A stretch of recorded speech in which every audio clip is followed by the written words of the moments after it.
Boker Tov. Continuing in Mishlei Perek Chafei Pasuk Tet Zayin. We haven't done Mishlei in a couple of days, so let's get back into it. Shlomo Melech tells us, Devash matzata, if you find honey, echol dayecha, eat what you can handle. Pentis baenu va'akoto, you might get overfull and then you'll throw up. Okay, sounds pretty. Don't overeat honey, and then you might throw up. So what's the lesson here? So the Gaon says Devash is an acronym for De'ah, Bina, and Sechel. 3 words that connect to knowledge.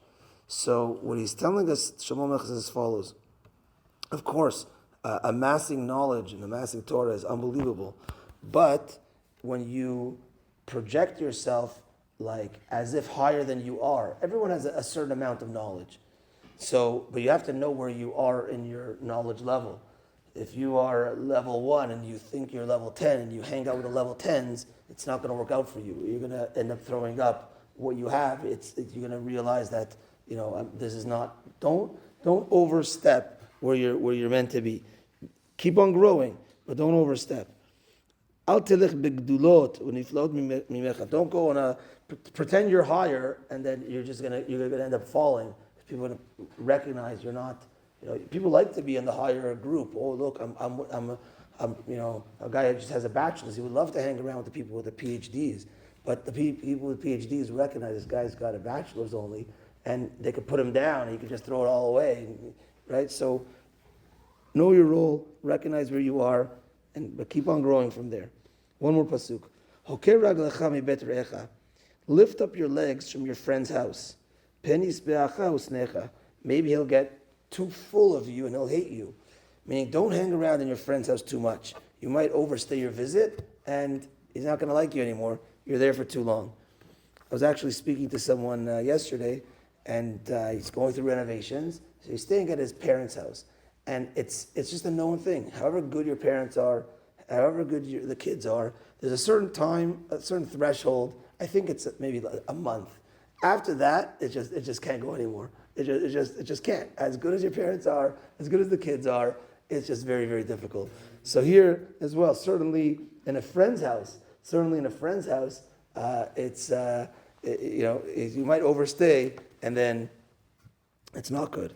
And then he gets into it in a spiritual way. He says like this, that this is referring to the Yetzer Hara. The Yetzer Hara, actually we just read Parashat, we're reading this week, Parashat Bereshit, and Hashem saw the world was, and he said, Tov me'od. So the Midrash famously says, Tov is Yetzer Hara Tov, me'od, very good, is the Yetzer Hara. Yetzer Hara is the evil inclination. Because if you're in control of your evil inclination, you could use it for the good. As the Gemara says, that there was a time where Hashem said, you know what, let me remove the Yetzer Hara. If you remove the Yetzer Hara from the world, people won't procreate. Because in a certain way, you need that Yetzer Hara to function. So Yetzer Hara needs to be used for the good. You have to conquer it to use it for the good. So in a certain way, he's your friend, but make sure to be in control of that friend. And he brings down how Shlomo HaMelech, he's a great king, and he thought that he had full control over it, but he advanced with too many women, advanced with too many horses, advanced with too much money, and in a certain way on Shlomo HaMelech's level, he sinned. He thought he had it under his control. So we're supposed to have the friend under our control. Don't chill with him too much, or else it's going to be bad for you. Right? If you're going to chill with the Yetzer Hara too much. But to control it and get it under your control and use it for the right things. For instance, the midah of kas. Kas is anger. Anger is something that's very bad. But if you use your anger to, let's say your kid did something really bad, and now you're gonna use it. Let's just give it like a spiritually very bad, right? Whatever, intermarry, whatever. And now you're gonna scream at him, and he'll use you're gonna use that vessel of Yetzer Hara of screaming. He's gonna get the point and like, okay, I'm not gonna do this. So that's using your Yetzer Hara of kas, but in a positive way. But that means that you're in control. Two more points on this. The Gaon Vilna says is that we didn't do Mishlei in a while, but 2 more points on this is that even when it comes to tefillah is shachem yichan arvit. So if a person prays for long, so long, super long, he says, okay, don't even stay in the tefillah for extra long, because then you might, a story came to mind. There was a rabbi once. You have to know your student in order to do this, that everyone finished tefillah already, and this guy was still going, this student, 13-year-old, regular family, regular situation, the rabbi knows the situation, says, what is he praying for like another hour after everyone? Like, what's, like, it's too much. And a person will go, you have to be in the boundary of norm. He went over him during his Amidah. He says, hey, Hashem's not going to answer you right now. Give it up. Be normal, right?